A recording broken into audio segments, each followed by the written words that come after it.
वासुदेवाय। हरे कृष्णा। धन्यवाद सभी भक्तों को, थैंक यू। तो श्रीमद् भगवद गीता की दूसरा अध्याय का 30 नंबर श्लोक निकालिए। 2.30।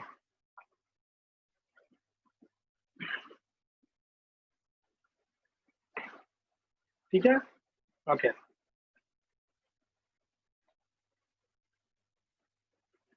मेरे पीछे बोलिए। देहि नित्यम अवधेयम, देहि नित्यम अवधेयम, देहे सर्वस्य भारत, तस्मात् सर्वाणि भूतानि न त्वं शोचितुमर्हसि।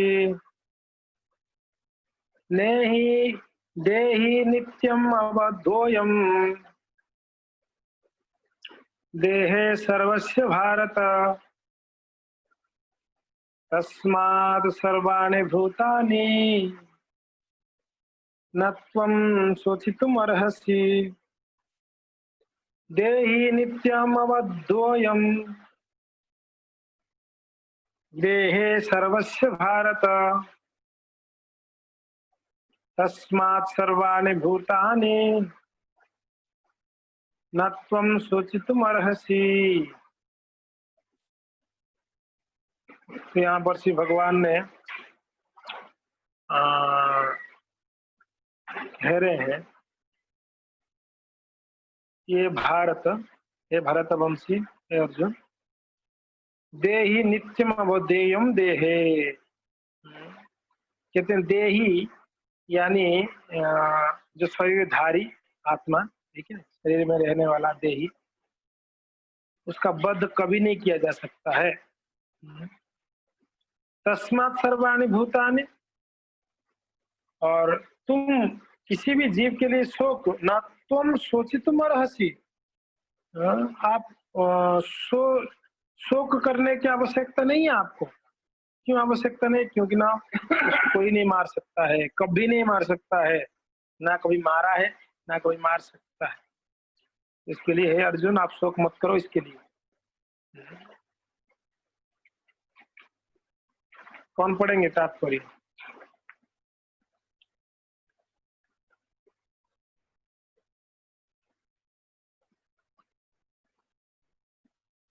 करुणानिधि प्रभु जी पढ़िए। आप अनम्यूट करिए, पहले अनम्यूट करिए फिर पढ़िए। आप पढ़िए। तात्पर्य श्री प्रभात कीजिए। अब भगवान अधिकारी आत्मा विषयक अपना उपदेश समाप्त कर रहे हैं। अगर आत्मा का अनेक प्रकार से वर्णन करते हुए भगवान श्री कृष्ण ने आत्मा को अमर तथा शरीर को नाशवान सिद्ध किया है, अतः क्षत्रिय होने के नाते अर्जुन को इस भाव से कि युद्ध में उसके पितामह भीष्म तथा गुरु द्रोण मर जाएंगे, अपने कर्तव्य से विमुख नहीं होना चाहिए। एक कृष्ण को प्रमाण मानकर भौतिक देह से बिन आत्मा का अस्तित्व स्वीकार करना ही होगा। यह नहीं है कि आत्मा जैसी कोई वस्तु नहीं है, या कि जीवन के लक्षण रसायनों की अंत क्रिया के फलस्वरूप एक विशेष अवस्था में प्रकट होते हैं। जबकि आत्मा अमर है, किंतु इससे हिंसा को प्रोत्साहित नहीं किया जाता। फिर भी युद्ध के समय हिंसा का निषेध नहीं किया जाता है, क्योंकि जब इसकी आवश्यकता रहती है, ऐसी आवश्यकता को भगवान की आज्ञा के आधार पर उचित ठहराया जा सकता है।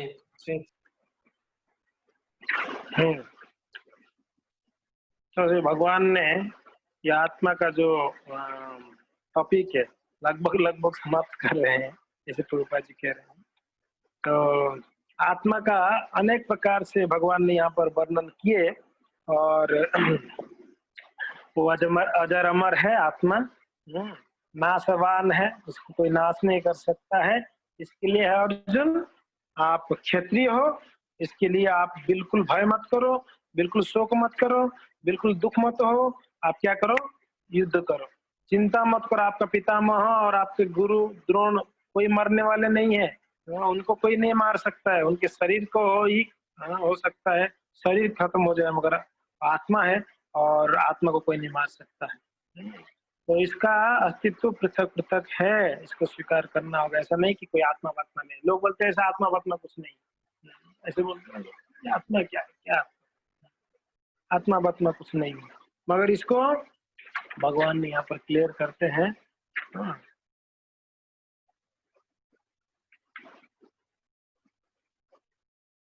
तो युद्ध में अगर क्षत्रिय हो के अगर हिंसा से डरेगा तो फिर वो क्षत्रिय धर्म से च्युत हो जाएगा। तो क्षत्रिय है तो उसको हिंसा अनिवार्य है, हिंसा नहीं करेगा तो उसको वो युद्ध नहीं कर सकता है, ठीक है ना। तो इसके लिए यहाँ पर एक भगवान ने अर्जुन को इसी बात को समझा रहे हैं, आप युद्ध करो, शोक मत करो। आप 2.40 निकालिए, 40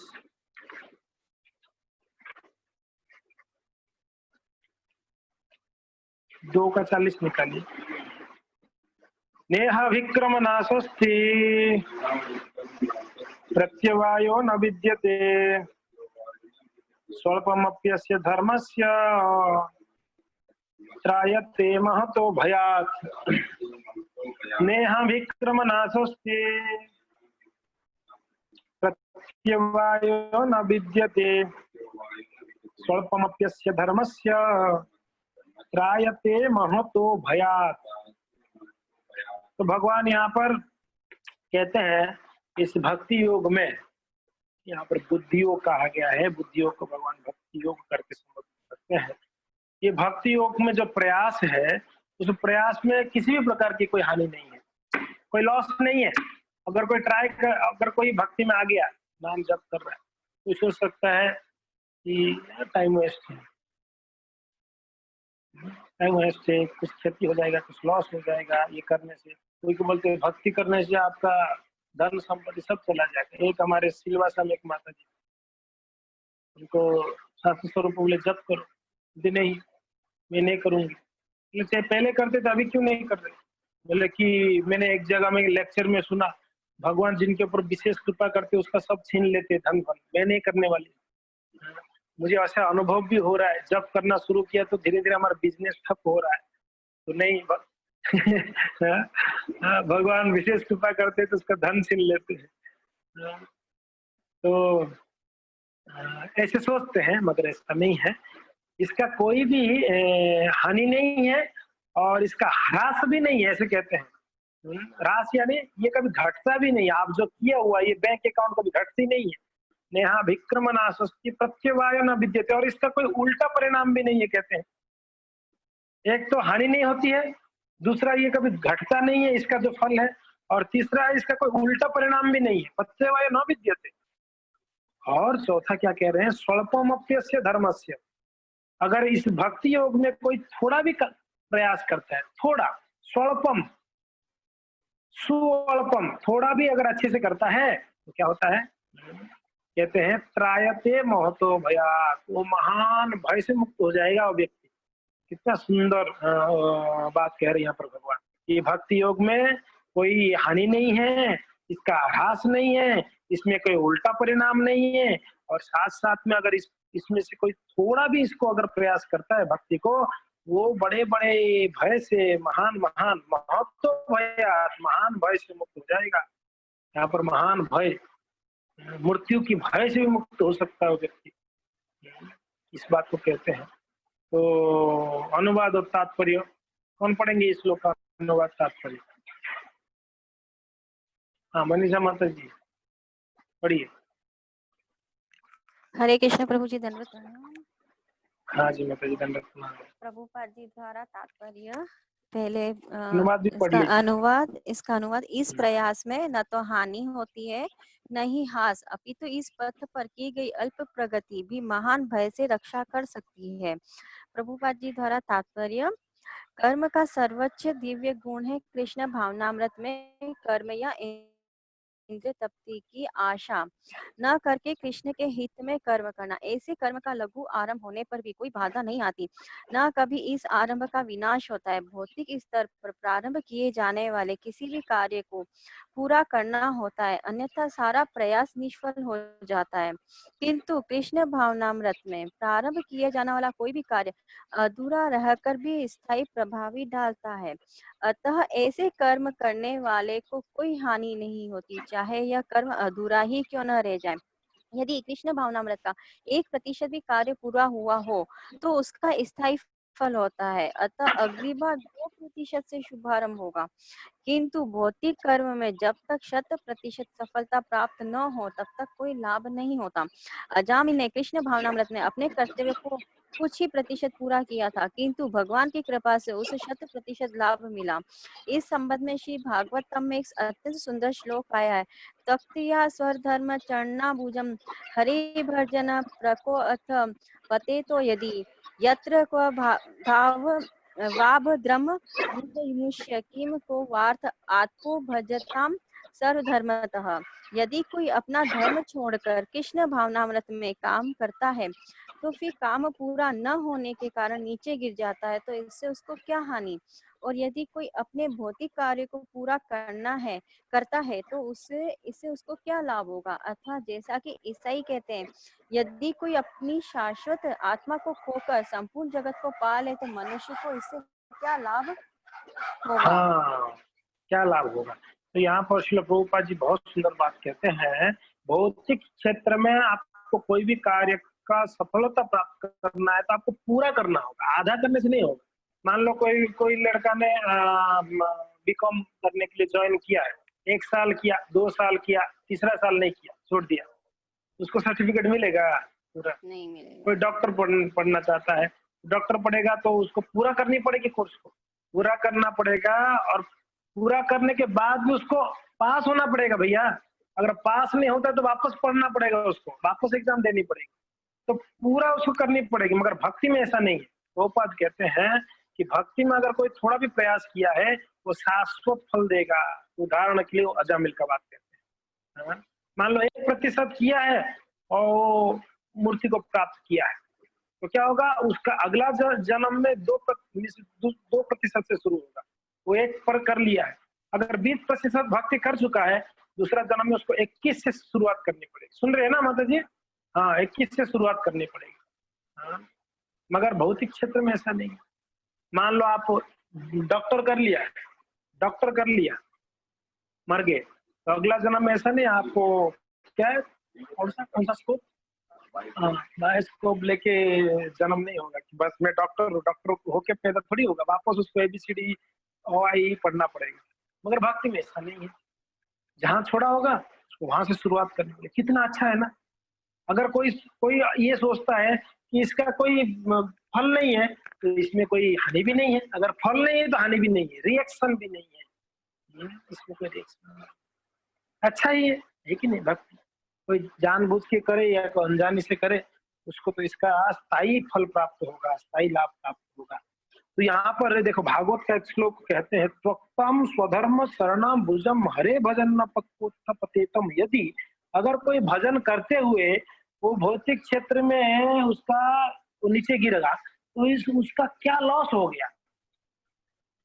अगर वो भजन करते हुए वो भौतिक क्षेत्र में नीचे गिरे, उसका क्या लॉस हो गया। दूसरी तरफ यत्र को भाव द्रभत भदुद्दमुष्यम किम को बातम आत्मो भजना धर्म। दूसरी बात कहते हैं, भौतिक संसार में उसने सफल प्राप्त करके भजन नहीं किया तो उसने क्या क्या क्या प्राप्त हो गया।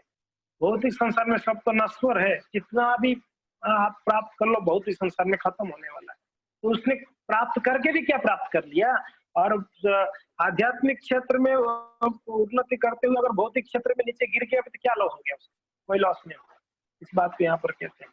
लास्ट पैराग्राफ पढ़िए माता जी। भौतिक कार्य तथा उनके फल शरीर के साथ ही समाप्त हो जाते हैं, किंतु कृष्ण भावनामृत में किया गया कार्य मनुष्य को इस शरीर के विनिष्ट होने पर भी पुनः कृष्ण भावनामृत तक ले जाता है। कम से कम इतना तो निश्चित है कि अगले जन्म में उसे सुसंस्कृत ब्राह्मण परिवार में या धनी मानी कुल में मनुष्य का शरीर प्राप्त हो सकेगा, जिससे उसे भविष्य में ऊपर उठने का अवसर प्राप्त हो सकेगा। कृष्ण भावनामृत में संपन्न कार्य यही अनुपम गुण है। हरे। हाँ, तो ये देखिए कितना सुंदर बात है। उसको अगले जन्म में कम से कम एक सुंदर सुसंस्कृत ब्राह्मण परिवार में जन्म होगा, जिसके द्वारा वो अपनी भक्ति को आगे कर सकता है। अगर वो इस जन्म में भक्ति का प्रारंभ किया है तो पता नहीं पिछले जन्म में हमने भक्ति किया नहीं किया, वो तो आइडिया नहीं। इस जन्म में अगर हम भक्ति कर रहे हैं, अभी शुरुआत तो होगी हमारा, तो इसका स्थायी फल है। यानी जब तक हमको पूर्ण 100% कृष्ण भक्ति नहीं होती है, तब तक हमको मौका देते रहेंगे। अभी हमारा भक्ति वहां से शुरू होगा। मान लो ये जन्म में 20% किया, अगला जन्म लिए 21 से शुरू किया, 50 तक किया, शरीर छोड़ दिए, तो तीसरे जन्म में हमको 51 से करनी है। जब तक 100 पूरा नहीं होता है, तब तक आपको ये कैरी फॉरवर्ड होता है, कैरी फॉरवर्ड। और देखो हमारा मोबाइल का जो डेटा है वो कैरी फॉरवर्ड करते हैं क्या लोग? आपका 2 GB का डेटा 1 GB यूज किया तो 1 GB कल नहीं मिलेगा, आपको आज ही यूज करना पड़ेगा पूरा 2 GB। लॉस है ना। मगर आध्यात्मिक क्षेत्र में ऐसा नहीं, वो कैरी फॉरवर्ड हो जाएंगे। तो इसके लिए कितना सुंदर बात है। नेहा विक्रम नाशोस्ति, कोई हानि नहीं है इसमें, कोई उल्टा परिणाम नहीं है, उसमें कोई ह्रास नहीं है। हाँ, आप थोड़ा से यहाँ पर स्व अल्पमस्य कहा गया, स्व अल्पमस्य, यानी थोड़ा सा भी करो मगर अच्छे से करो, थोड़ा सा भी करो मगर अच्छे से करो, सुंदर। माला 64 कर रहे हो मगर मन नहीं है, 64 कर रहे हो उसमें भी यहाँ वहां घूमते फिरते कोई मन। 16 करो, अच्छे से करो, हरे कृष्ण बढ़िया से करो, 16 उसका स्थायी फल है। तो यहाँ पर स्वल्पमप्यस्य एक आचार्य कहते हैं कि भले ही हम भक्ति थोड़ा करे, 16 करे चलेगा, 2 घंटा, 16 घंटा कर रहे हो और उसमें क्या मतलब, इधर उधर मन। 16 करो मगर बढ़िया से बैठ के अच्छे से आराम से करो, तो उसमें स्थायी फल है। हरे कृष्ण। उसके बाद भगवान ने